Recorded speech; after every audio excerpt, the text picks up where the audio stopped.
Imagine करें कि आप एक बोट पर अपनी फैमिली के साथ नीले समुद्र में छुट्टियां गुजारने गए हैं। चारों तरफ दूर दूर तक पानी फैला हुआ है और सब कुछ नॉर्मल दिखाई देता हो, लेकिन तभी एक लम्हे में सब कुछ बदल जाए। अचानक समुद्र का पानी कहीं गायब हो जाए और आप समुद्र के नीचे की वीरान जमीन पर फंस जाएं। ऐसे में आपके दिमाग में कई सवाल आएंगे, आखिर समुद्र का सारा पानी कहाँ गया? क्या ये पानी दोबारा वापस आएगा? तो चलिए ये सभी सवालों के जवाब जानते हैं इस फिल्म से, जो आपको सांस रोकने पर मजबूर कर देगी। कहानी की शुरुआत में हम एक फैमिली को देखते हैं जो एक बोट पर कैरिबियन ओशन के बीच में मौजूद होते हैं। ये फैमिली बेन नाम के इस लड़के का बर्थडे सेलिब्रेट करने के लिए समुद्र के बीच में आए होते हैं, एक यादगार पल बनाने के लिए। वो सभी बहुत खुश थे, लेकिन उन्हें पता नहीं था कि ये खुशी कुछ ही देर की मेहमान है। कुछ पल के लिए सब कुछ नॉर्मल चल रहा होता है। जब वह सभी समुद्र का व्यू एंजॉय कर रहे थे तो बेन की मॉम समुद्र में स्विमिंग करने के लिए जंप कर देती है, जबकि बेन और उसके फादर फिशिंग करने में बिजी थे। लेकिन तभी अचानक से बेन की मॉम जूलिया को समुद्र में ऐसा फील हुआ जैसे कोई बड़ी सी चीज उसके आसपास चक्कर लगा रही हो। जब वह यहाँ वहाँ देखती है तो उसे कुछ भी नहीं दिखाई देता, लेकिन तभी अचानक से कोई उसे समुद्र के नीचे खींच लेता है और साथ ही उनके बोट पर जो इक्विपमेंट्स हैं वह तेजी से यहाँ वहाँ डायरेक्शन चेंज करने लग जाते हैं, जैसे कुछ बड़ा हो रहा हो। बेन और टॉम इस बदलते हालात को अच्छी तरह समझ नहीं पाते क्योंकि वह फिशिंग करने में बिजी होते हैं। वही जूलिया देखती है कि वह अपने बोट से कुछ ही सेकंड्स में काफी दूर आ गई है और वह डूब रही है। वह खुद को बचाते हुए टॉम को जोर जोर से आवाजें देने लगती है, लेकिन जूलिया बोट से काफी दूर होने की वजह से उस पर किसी का भी ध्यान नहीं जाता और यहाँ पर जूलिया को फील होता है कि समुद्र का पानी तेजी से पीछे की तरफ जा रहा है। जूलिया अपनी बेटी कैसी को आवाज देने लगती है, लेकिन कैसी हेडफोन लगाकर सनलाइट एंजॉय कर रही होती है। बेन, कैसी और टॉम को बिल्कुल भी नहीं पता होता कि जूलिया स्विमिंग करने समुद्र में उतरी है। जूलिया धीरे धीरे उनसे और दूर होती जा रही थी, लेकिन तभी खुशकिस्मती से टॉम को हल्की सी जूलिया की आवाज सुनाई देती है। वह जूलिया को देख लेता है और टॉम उसे बचाने के लिए फौरन पानी में जंप कर देता है। दूसरी तरफ बेन बोट का इंजन स्टार्ट करके उनके पास ले जाता है। लकीली टॉम जूलिया को डूबने से बचा लेता है। जब वह बोट के करीब पहुंचते हैं तो उसके बाद बेन और कैसी उन दोनों को बोट के ऊपर खींच लेते हैं और इस तरह से जूलिया की जान बच पाती है। अब बोट पर टॉम अपनी बेटी कैसी पर गुस्सा करता है। वह कहता है कि तुम्हारा ध्यान कहाँ था? मैंने तुमसे कहा भी था कि जब तुम्हारी मॉम स्विमिंग करने समुद्र में उतरेगी तो तुम्हें उस पर नजर रखनी है। कैसी सॉरी करती है और कहती है कि मैंने हेडफोन पहन रखे थे।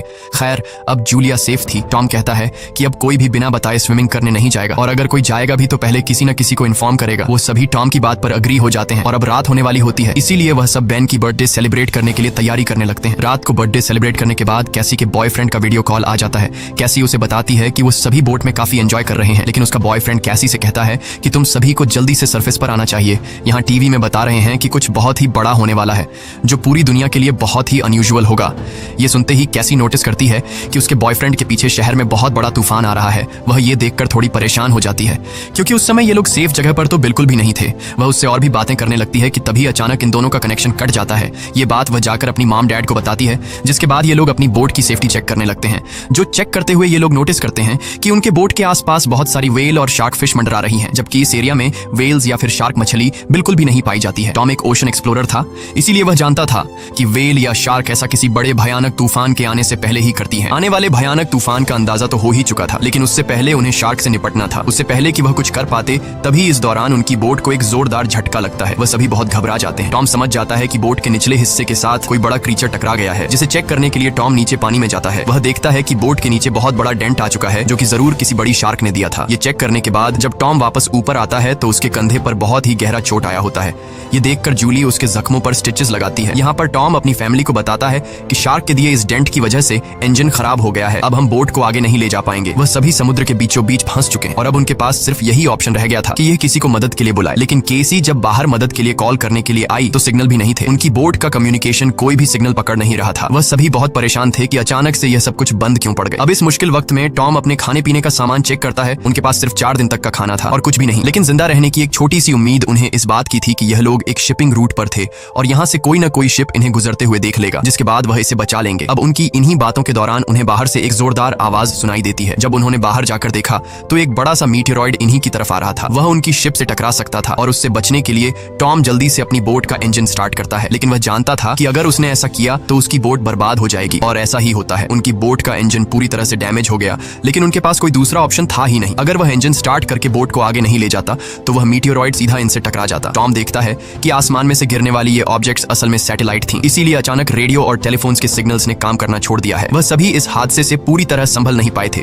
कि तभी एक दूसरा मीटेरॉइड भी उनकी तरफ बढ़ने लगा। अब अपने आप को बचाने के लिए ये लोग कुछ और कर नहीं सकते थे, इसीलिए ये बोट के निचले हिस्से में जाकर लाइफ जैकेट पहन लेते हैं ताकि अगर बोट पलट भी जाए तो वो सभी पानी में डूबे नहीं। जब वह बोट के अंदर होते हैं तो बोट बहुत ही तेजी से झटके खाने लगती है। वह सभी समझ जाते हैं कि अब यह लोग बच नहीं पाएंगे। तभी अचानक इन लोगों को एक जोरदार आवाज सुनाई दी और यह सभी बेहोश हो जाते हैं। जब इन्हें होश आया आया तो ये लोग पाते हैं कि ये लोग जिंदा थे। हालांकि इन्हें चोटें जरूर आई थीं, मगर हैरानी की बात यह थी कि अब उनकी बोट के अंदर कहीं छोटी बड़ी सुराखें हो चुकी थीं, लेकिन उससे पानी अंदर नहीं आ रहा था। अब जब यह पूरी फैमिली अपने बोट से बाहर आकर देखती है तो यह नजारा देखकर वह सभी हैरान रह जाते हैं। वह देखते हैं कि उनकी बोट के नीचे पानी ही नहीं, उनकी बोट के आसपास जमीन पर मछलियां पड़ी थीं और उनकी बोट एक वीरान पहाड़ी इलाके में थी, जैसे यह लोग किसी दूसरी दुनिया में आ गए हों।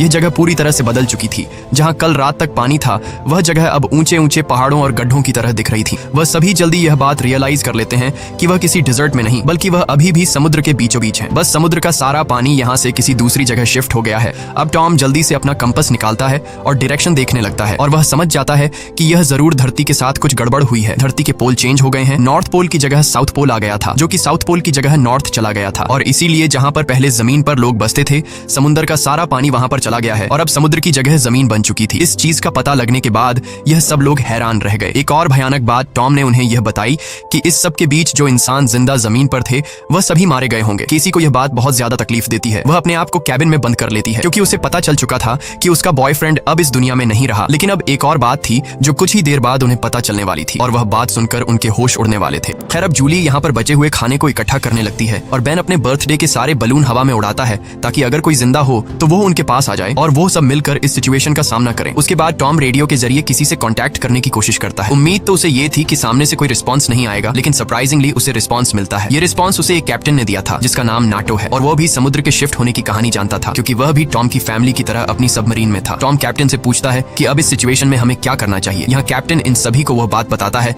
जिससे उनके पैरों तले जमीन खिसक जाती है। कैप्टन टॉम को बताते हैं कि अर्थ के जो पोल चेंज हुए हैं वे लगभग एक हफ्ते में फिर से अपनी जगह वापस आ जाएंगे, यानी एक हफ्ते बाद समुद्र वापस अपनी जगह पर आएगा और उस समय उसकी लहरें बहुत खतरनाक होंगी। इसलिए कैप्टन टॉम से कहता है, मैं तो सबमरीन के जरिए सर्वाइव कर लूंगा, मगर तुम जल्दी से जल्दी अपने लिए कोई ऊंची सी जगह देखो और वहां चले जाओ क्योंकि वहां पर तुम्हारे बचने के चांसेस ज्यादा होंगे। ये बात सुनते ही जूली फौरन अपने बच्चों से पैकिंग करने के लिए कहती है। टॉम कैप्टन से कहता है कि आपकी सबमरीन के अंदर भी बचने के चांसेस ज्यादा हैं, तो क्या आप मेरे फैमिली को रख लेंगे? कैप्टन कहता है कि जरूर भाई, मैं ऐसा करना तो चाहता हूँ लेकिन मैं कर नहीं सकता क्योंकि मेरी सबमरीन के अंदर मेरा एक साथी मारा गया है और यहाँ पर सिर्फ 2 लोगों की ही जगह है। मैं एक आदमी को तो रख सकता हूँ लेकिन फिर भी एक बाहर ही रहेगा। और यहाँ पर टॉम कैप्टन से रिक्वेस्ट करता है कि प्लीज आप मेरे दोनों बच्चों को किसी तरह से रख लें, इसके बदले में आपको हमारे पास बचा सारा खाना दे दूंगा। जिसके बाद कैप्टन उसकी बात मान लेता है और कैप्टन टॉम को मैन्युअली मैप पर अपना लोकेशन समझा देता है। उसके बाद टॉम उस सबमरीन की लोकेशन का अंदाजा लगाता है और वो अपनी वाइफ को बताता है कि हम सिर्फ 2 दिन में वहां तक पहुंच जाएंगे, यानी ये समुद्र का पानी वापस आने से पहले हम अपने बच्चों को सही सलामत वहां तक पहुंचा सकते हैं और इस तरह से हमारे दोनों बच्चों की जान बच सकती है। अगली सुबह ये पूरी फैमिली अपने सफर के लिए तैयार थी तो टॉम देखता है कि दूर से एक अजीब सा आदमी अपने डॉग के साथ उनकी तरफ चला आ रहा है। टॉम देखता है कि वह आदमी घायल है, इसलिए टॉम ने उसकी मदद करनी चाहिए। वो पानी की बोतल लेकर उसके पास जाता है। इस आदमी ने टॉम का पानी पीने के बाद उसका शुक्रिया अदा करने के बजाय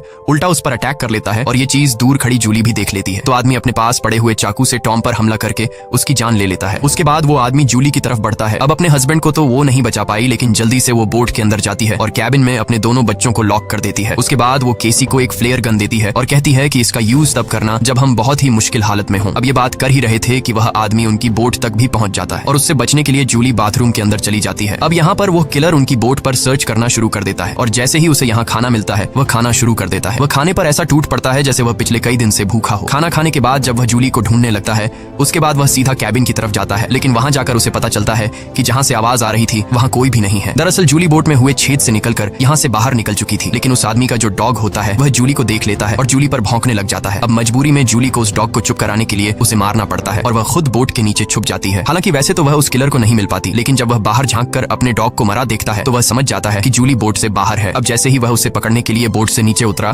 तो जूली वापस बोट के ऊपर जाकर एक टूटे हुए शीशे को अपना रास्ता बनाते हुए फिर से बोट के अंदर आ जाती है। लेकिन थोड़ी देर में यहाँ पर जूली उस आदमी के हाथों पकड़ी जाती है। वह उसे उसके बालों से पकड़ के उसे मारने लग जाता है। वह जूली का गला दबाने लगता है। अब वह किसी तरह से खुद को बचाने के लिए उस किलर से लड़ने लगती है। कैसी जो ये सब केबिन से देख रही थी उसे याद आता है कि ये फ्लेयर गन यूज करने का अच्छा मौका है। वो फ्लेयर गन चला देती है जिससे आदमी दूर जा गिरता है, लेकिन उससे ज्यादा कुछ नहीं होता, बस उन्हें भागने का मौका मिल जाता है और बोट में आग भी लग जाती है। अब जूली जल्दी से अपने दोनों बच्चों को बचाने के लिए उस बोट से बाहर निकल जाती है। बोट से निकलते वक्त वो किलर एक बार फिर से जूली पर हमला करता है, लेकिन इस बार जूली उसे लात मारते हुए पीछे गिरा देती है। बाहर जाने के बाद कैसी और बेन अपने फादर की डेड बॉडी को देखकर रोने लगते हैं। उन्होंने इस सब की बिल्कुल उम्मीद नहीं की थी। बेन अपने पिता की मौत का खुद को जिम्मेदार ठहराता है। वो कहता है कि न मैं वो बलून ऊपर छोड़ता और न ही आदमी उन्हें देखकर यहाँ आता। अब यहाँ पर जूली भी अपने हस्बैंड से लिपट कर रो रही थी कि तभी वो देखती है कि वो किलर उनकी जलती हुई बोट से बाहर निकल आता है और अब उनके लिए यहाँ पर रुकना सेफ नहीं था, इसीलिए वो अपने दोनों बच्चों को लेकर यहाँ से भागती है। कुछ ही देर बाद उनकी जलती हुई बोट ब्लास्ट हो जाती है। भागते भागते ये लोग काफी थक चुके थे,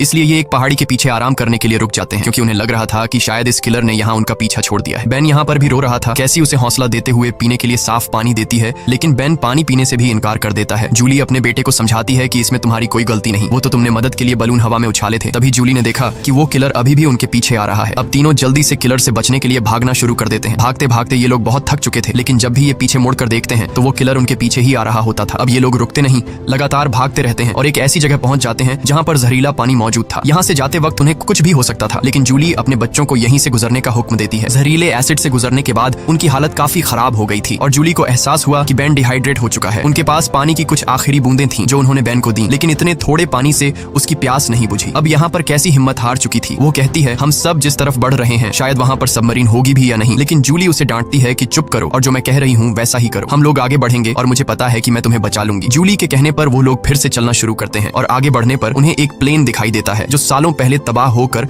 समुद्र में गिर गया होगा। ये लोग प्लेन के अंदर छिप जाते हैं और जूली एक आखिरी बार अपनी फैमिली फोटो देखती है जो उन्होंने कल रात ली थी। उस फोटो को देखकर सभी लोग टॉम को याद करते हैं। इन तीनों को यकीन नहीं हो रहा था कि एक ही दिन में उनके साथ क्या से क्या नहीं हुआ। अब रात काफी हो चुकी थी और ये लोग थक भी चुके थे। कैसी और बेन सो चुके थे। तभी किसी की आवाज से केसी की आंख खुल जाती है। वो बाहर देखने आती है तो देखती है कि वही किलर उनके पीछे आ रहा है। अब इन तीनों को इस किलर से हर हाल में जान छुड़ानी थी, इसीलिए कैसी उसी जगह पर बैठकर सोने का नाटक करती है। किलर समझता है कि वो सो रही है और जैसे ही वो अटैक करने आता है जूली मौका पाकर पीछे से वार करती है। इस बार जूली बहुत गुस्से में थी। वो उस पर इतने हमले करती है कि उसकी जान ले लेती है। आखिरकार उनका ये खतरा टल जाता है और जूली सुकून की नींद सो जाती है। सुबह जब वो उठते हैं तो देखते हैं कि किलर की बॉडी बहुत बुरी हालत में है। किसी क्रीचर ने उसे काट काट कर अंदर से खोखला कर दिया था, जिससे उन्हें अंदाजा हो गया कि यहाँ आस-पास खतरनाक जीव है। अब उन्हें जल्दी से वहां पहुंचना था जहां कैप्टन की सबमरीन थी। जूली अपना मैप देख रही थी। दूसरी तरफ बेन पानी की तलाश में भटक रहा था। आगे जाकर वो पानी देखता है और बिना सोचे समझे पीने लगता है। जूली ने मना किया था क्योंकि वो तालाब जहरीला था, लेकिन बेन इतना प्यासा था कि उसने जूली की बात न मानी। जूली उसे देखती है और दौड़कर पानी पीने से रोक लेती है, लेकिन तब तक वो काफी पानी पी चुका था। थोड़ी देर बाद बेन बीमार हो गया और चलने की हालत में नहीं था, इसीलिए जूली और केसी वहां पर एक शेल्टर बनाते हैं और कुछ देर आराम करते हैं। तभी जूली को अजीब आवाजें सुनाई देती हैं। जब वो बाहर जाकर देखती है तो उसे पता चलता है कि ढेर सारे क्रैब्स उनकी तरफ बढ़ रहे हैं, जिनसे बचने के लिए उन्होंने भागना शुरू किया। थोड़ा आगे चलने के बाद कुछ दूरी पर उन्हें एक बहुत बड़ी शिप नजर आई। ये एक कार्गो शिप थी जिसके अंदर बहुत सारे कंटेनर्स भी थे। इन कंटेनर में ही बहुत सारे लोगों ने पनाह ली हुई थी। इन तीनों को देखते ही वो सभी कंटेनर में जाकर छुप गए। दरअसल वो इन तीनों से नहीं भागे बल्कि उनके पीछे केकड़े आ रहे थे। ये तीनों कंटेनर के पास जाकर गिड़गिड़ाने लगते हैं और दरवाजा खोलने की रिक्वेस्ट करते हैं, लेकिन वो उनके लिए दरवाजा नहीं खोलते। दूसरी तरफ केकड़ों की एक बहुत ही बड़ी सेना उनके पीछे थी, इसीलिए अब उनको खुद कुछ करना होगा। उनके पास कोई और रास्ता तो था नहीं, इसलिए जूलियन और उसके दोनों बच्चे कंटेनर के ऊपर चढ़ने का फैसला कर लेते हैं। जूलियन पहले अपने दोनों बच्चों को कंटेनर के ऊपर चढ़ाती है। अब जूलियन जैसे ऊपर चढ़ती है तो एक केकड़ा आकर उसे पैर पर काट लेता है, लेकिन वो जैसे तैसे करके उसे अपना पांव छुड़ाकर ऊपर चढ़ जाती है। अब जूलियन अपने जख्म को अपने स्कार्फ से बांध लेती है, जिसके बाद वो बेहोश हो जाती है। केसी और बेन देखते हैं कि वो केकड़े उस कंटेनर को काटते हुए उसके अंदर चले गए और उसके अंदर मौजूद लोगों पर इन केकड़ों ने हमला कर दिया। अब वो लोग अपने पास मौजूद हथियारों से उन केकड़ों को मारने की कोशिश तो करते हैं, लेकिन केकड़ों की तादाद बहुत ज्यादा थी। ये लोग उनके सामने नहीं टिक पाते और केकड़े कंटेनर के अंदर मौजूद सभी लोगों को मार देते हैं। अगली सुबह जूलियन को होश आया। उसने देखा कि उसके दोनों बच्चे यहाँ नहीं हैं। वो बुरी तरह से डर गई कि कहीं मेरे बच्चों को कुछ हो नहीं गया हो, लेकिन तभी दूर से उसे केसी और बेन आते हुए दिखाई दिए, जो असल में खाने पीने और हथियार की तलाश में गए हुए थे। खैर, अब यहाँ पर वो केकड़े भी नहीं थे। अब जूलियन अपने केकड़े के कांटे जख्म को ठीक करती है, जबकि बेन कंटेनर के अंदर मरे हुए लोगों के वेपन्स कलेक्ट कर लेता है ताकि उससे खुद की सेफ्टी के लिए यूज कर सकें, और वहाँ उन्हें थोड़ा बहुत खाना भी मिल जाता है। खैर, इसके बाद जूलियन कैप्टन से कांटेक्ट करती है, जिस पर वो बताता है कि मेरे ऊपर भी इसी क्रीचर्स ने अटैक कर दिया है और अब मैं बहुत ज्यादा जख्मी हूँ, मैं तुम्हारी मदद नहीं कर सकता। और साथ ही वो जूलियन को ये भी बताता है कि अब समंदर का पानी बहुत जल्द वापस फिर से अपनी जगह पर आने वाला है, इसीलिए तो ये सी क्रीचर फिर से यहाँ वापस आ गए हैं। जूलियन रोने लग जाती है क्योंकि इन लोगों को ये भी नहीं पता था कि सबमरीन तक जाने के लिए उन्हें कौन सी डायरेक्शन में जाना है, क्योंकि सारी रात भाग दौड़ में उनका मैप भी कहीं गिर गया था। इसलिए कैप्टन उनकी आसानी के लिए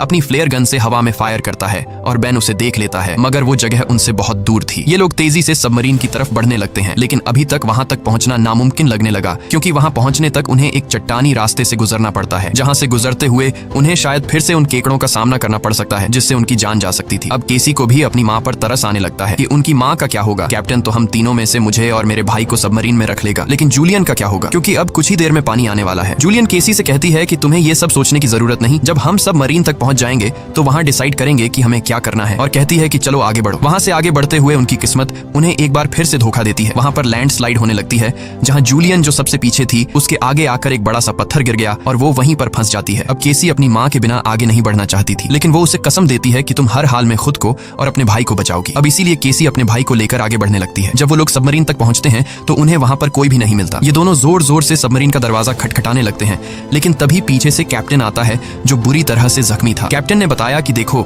सबमरीन में 3 लोग बैठ सकते हैं और मेरे बचने के चांस बहुत कम है, इसीलिए अगर मैं सबमरीन में बैठकर पानी से बचते हुए ऊपर सरफेस तक पहुंच भी जाता हूं तब भी मैं नहीं बच पाऊंगा। ये बात सुनकर केसी जल्दी से वापस पीछे मुड़ गई और तेजी से जूलियन की तरफ आने लगी। वहां फिर से उन केकड़ों का सैलाब आने लगता है, जहां पर जूलियन अपनी गन से उन सबको शूट करने लगती है, लेकिन कुछ ही देर में उसकी बुलेट्स खत्म हो जाती हैं। अब इससे पहले कोई क्रीचर आकर उस पर हमला करता, केसी ऊपर से उसे हाथ देती है और आखिर उसकी मदद से जूली यहाँ से बाहर निकलने में कामयाब हो जाती है और यह लोग जल्दी से भागते हुए सबमरीन तक आ जाते हैं। अब यह लोग बिना ज्यादा वक्त गवाए सबमरीन के अंदर बैठ जाते हैं और वो भयानक केकड़े भी उनके पीछे आ जाते हैं। लेकिन तभी एक बहुत ही बड़ी भयानक समुद्री लहर उन्हें अपनी तरफ आती हुई दिखाई देती है, जो कई 100 मीटर ऊंची थी, दिखने में बहुत ही खतरनाक लग रही थी। वह तेजी से जोरदार तरीके से उनके सबमरीन से आकर टकराती है, जिससे यह लोग बेहोश हो जाते हैं। जूली को जब होश आया तो हैरानी की बात थी कि उनकी सबमरीन पानी में नहीं थी, बल्कि समुद्र की वह बड़ी लहर उनकी सबमरीन को बहाकर एक शहर में ले आई थी, जो कि पूरी तरह से तबाह हो चुका था, जिसे देखकर साफ समझ आ रहा था कि जमीन से अब इंसानों का सफाया हो चुका है। और बस यही सीन दिखाते हुए